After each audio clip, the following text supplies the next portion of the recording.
আমাদেরই রাজার রাজত্বে, নইলে মোদের রাজার সাথে মিলবে কি করে?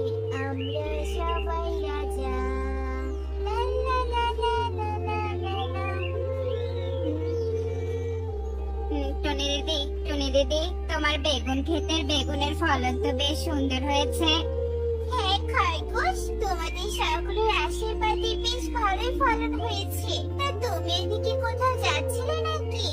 কোথাও যাচ্ছিলাম না, আমি তোমার কাছে এসেছি। আসলে আমার না খুব বেগুন খেতে ইচ্ছে করছে। তুমি আমাকে তোমার ক্ষেতের কয়েকটা তাজা তাজা টাটকা বেগুন খেতে দিবে? হ্যাঁ হ্যাঁ, অবশ্যই খেতে দিব। তুমি দাঁড়াও, আমি এক্ষুনি বেগুন তুলে দিচ্ছি। অনেক ভালো টুনি দিদি, আশীর্বাদ করি তোমার খেতে যেন আরো অনেক ভালো ফলন হয়। আমরা সবাই রাজা, আমাদেরই রাজার রাজত্বে। লা লা লা লা লা লা লা লা লা লা লা লা লা। ঈগল দাদা, দেখো ওই টুনির মনে কত রং লেগেছে। ও গান গাইছে আর কাজ করছে। এই টুনিকে দেখে হিংসায় আমার পুরো শরীর জ্বলে যাচ্ছে। ঠিকই বলেছিস রে, দেখছিস না কত ভালো বেগুন ফলেছে ওর খেতে। এ বেগুন বিক্রি করলে দুদিন পর বড় রানী হয়ে যাবে। টুনির এত উন্নতি আমি কিছুতেই মেনে নিতে পারছি না। আমিও মেনে নিতে পারছি না দাদা। দাদা, আমাদের এভাবে হাত গুটিয়ে বসে থাকলে চলবে না। আমাদেরকে ওই টুনির বেগুন ক্ষেতের ক্ষতি করতেই হবে। ওকে কিছুতেই আমাদের চেয়ে ধনী হতে দেয়া যাবে না। যা বলেছিস, কিন্তু ওর বেগুন ক্ষেতের ক্ষতি করব কি করে? আমরা তোর ক্ষেতের বেগুন চুরি করে বিক্রি করতেও পারবো না, কারণ বেগুন চুরি করে বনে বিক্রি করলে যে বনবাসীর কাছে ধরা পড়ে যাব। আরে দাদা, বেগুন চুরি করব না, অন্যভাবে ক্ষতি করব। অন্যভাবে মানে কিভাবে ক্ষতি করবি বল তো শুনি। দাদা শোনো, আমার জানাশোনা একটা তান্ত্রিক আছে। চলো আমরা ওই তান্ত্রিকের কাছে যাই, আর তান্ত্রিকের কাছ থেকে টুনির বেগুন ক্ষেত নষ্ট করার কোনো একটা উপায় জেনে আসি। ঠিক বলেছিস, চল এক্ষুনি যাই তান্ত্রিকের কাছে। হ্যাঁ হ্যাঁ চলো। তার মানে তোরা টুনির বেগুন ক্ষেতের ক্ষতি করতে চাইছিস, তাই তো? হ্যাঁ হ্যাঁ তান্ত্রিক বাবা, আমাদেরকে এমন কিছু দিন যাতে এক রাতের ভিতরে টুনির ক্ষেতে সমস্ত বেগুন নষ্ট হয়ে যায়। এর দল এক পাখি হয়ে আরেক পাখির ক্ষতি করার জন্য আমার কাছে এসেছিস। ওরে, তোরা তো জানিস না আমি অন্যের ক্ষতি নয় উপকার করি। তবে তোদের আমি দেখাবো মজা। কি ব্যাপার তান্ত্রিক বাবা, কি ভাবছেন? আমাদেরকে জলদি জলদি কিছু একটা দিন, যাতে রাতে সব শেষ হয়ে যায়। হ্যাঁ হ্যাঁ দিব, তবে তার আগে আমাকে যে তোদের বকশিস দিতে হবে পুরো 10,000 টাকা। মাত্র 10,000 টাকা? এ নিন টাকা, এবার আর দেরি না করে যা দেয়ার তাড়াতাড়ি দিন। এই নে আপেল ফল, এই আপেল ফলটা মাঝরাতে টুনির বেগুন ক্ষেতের মাটিতে পুঁতে রাখবি, তবেই তোরা যা চাস তাই হবে। টুনি, তোর আর ধনী হওয়া হলো না। চল কালু চল। ঈগল দাদা, কাজ হয়েছে, চলো এবার বাড়িতে গিয়ে শান্তিতে ঘুম পাড়ি। কাল সকালে আবার বেচারি টুনিকে সান্ত্বনা দিতে হবে।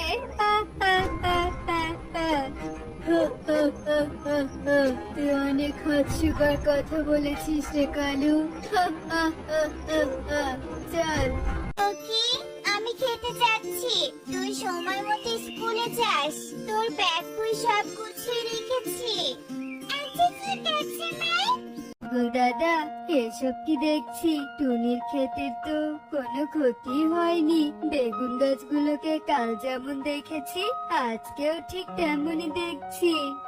আরে, আমিও তো তাই দেখছি। তবে আমার কি মনে হয় জানিস, বেগুনগুলো বাইরে থেকে ভালো মনে হলেও ভিতরে ভিতরে মনে হয় পচে গিয়েছে। বেগুন ভেতর ভেতর পচে গেলেও আরো ভালো, কারণ টুনি যখন বনবাসীর কাছে বেগুন বিক্রি করবে তখন বনবাসী ভালো বেগুন মনে করে কিনে নিবে আর পরবর্তীতে টুনিকে ধরে খেলাবে, আর আমরা দুজন তা দেখে মজা নিব।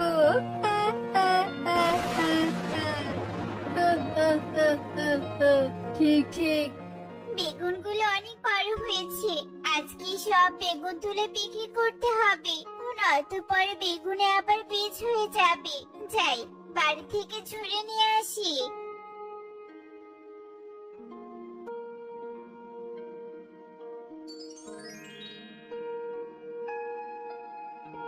বেগুন নিবে, বেগুন টাটকা টাটকা তাজা তাজা বেগুন। যারা যারা বেগুন কিনবে তারা চলে এসো, চলে এসো। ও মা, বেগুনগুলো তো অনেক সুন্দর টাটকা।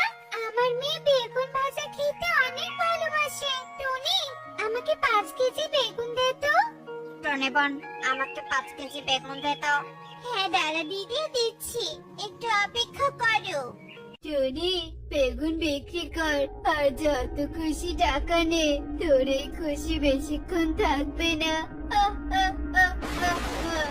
যে বনবাসীর কাছে বেগুন বিক্রি করছিস ওরাই তোর কাল হয়ে যাবে। আহ, আহ, আহ, আহ, আহ। আহ, আহ, আহ, আহ, আহ।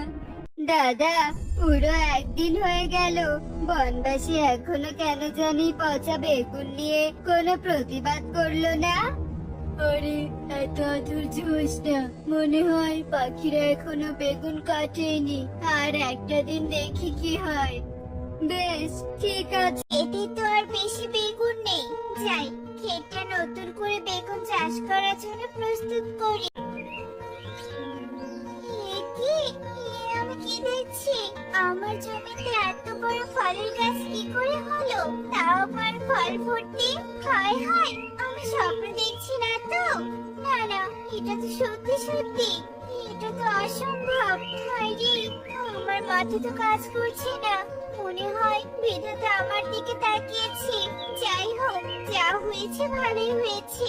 এখন আমি এই গাছের ফল বিক্রি করব। আমাকে আর কষ্ট করে বেগুন আবার চাষ করতে হবে না। যাই, কয়েকটা ফল নিয়ে গিয়ে বাজারে বিক্রি করবে। ফল দাদারা দিদিরা, মিষ্টি মিষ্টি পাকা ফল। যারা যারা ফল নেবে চলে এসো, চলে এসো। কি ব্যাপার টনি, দুদিন আগে বেগুন বিক্রি করলি, আজ আবার ফল নিয়ে এসেছিস? এত ফল তুই কোথায় পেয়েছিস? দিদি, আর বলো না, আমার সাথে এক অলৌকিক ঘটনা ঘটেছে।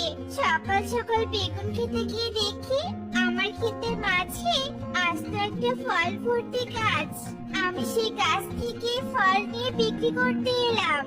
বলিস কি রে, তোর তো ভাগ্য খুলে গিয়েছে। দে তো দে, আমাকে 1 কেজি ফল দে। হ্যাঁ হ্যাঁ দিদি, দিচ্ছি। ইগল দাদা, আমরা তো এরকমই একটা ফল টুনির ক্ষেতে রোপণ করেছিলাম, তবে কি সেই ফলেরই গাছ হয়ে তাতে ফল ধরেছে? কালুরে, আমার মনে হচ্ছে ওই তান্ত্রিক আমাদেরকে বোকা বানিয়েছে। ও টুনির ক্ষতি না করে উল্টো আমাদের দ্বারাই টুনির উপকার করে দিয়েছে। বজ্জা তান্ত্রিককে ছাড়বো না। চলো চলো দাদা, তান্ত্রিকের কাছে যাই। তান্ত্রিক, তুই আমাদের কথা মতো টুনির ক্ষতি না করে উল্টো ওর উপকার করেছিস। আজ তোকে মজা দেখাবো। ওরে, আমি বজ্জাত নই, বজ্জাত তো তোরা। একে তো অন্যের ক্ষতি করার জন্য এখানে এসেছিলি, তার উপর আবার আমাকে হুমকি দিচ্ছিস। ওরে, মজা তোরা আমাকে নয়, আমি তোদের দেখাবো। দাঁড়া। ঠিক বাবা, হায় হায়, এ কি বানালেন আমাদেরকে ঠিক করে দিন দয়া করে। আমরা আর কখনো কারো ক্ষতি করতে চাইবো না। হ্যাঁ তান্ত্রিক বাবা, ক্ষমা করে দিন। যে অন্যের ক্ষতি করতে চায় তার কোনো ক্ষমা নেই। তোদের ক্ষমা করে ঠিক করে দিলেও তোরা অন্যের ক্ষতি করতে চাইবি, তাই তোদের কোনো ক্ষমা নেই। যা, দূরে গিয়ে মর। করে কালো রে। অন্যের ক্ষতি করতে না চাইলে আজ আমাদের এই দশা হতো না। এখন আমাদের এই পচা ডোবায় থাকতে হবে।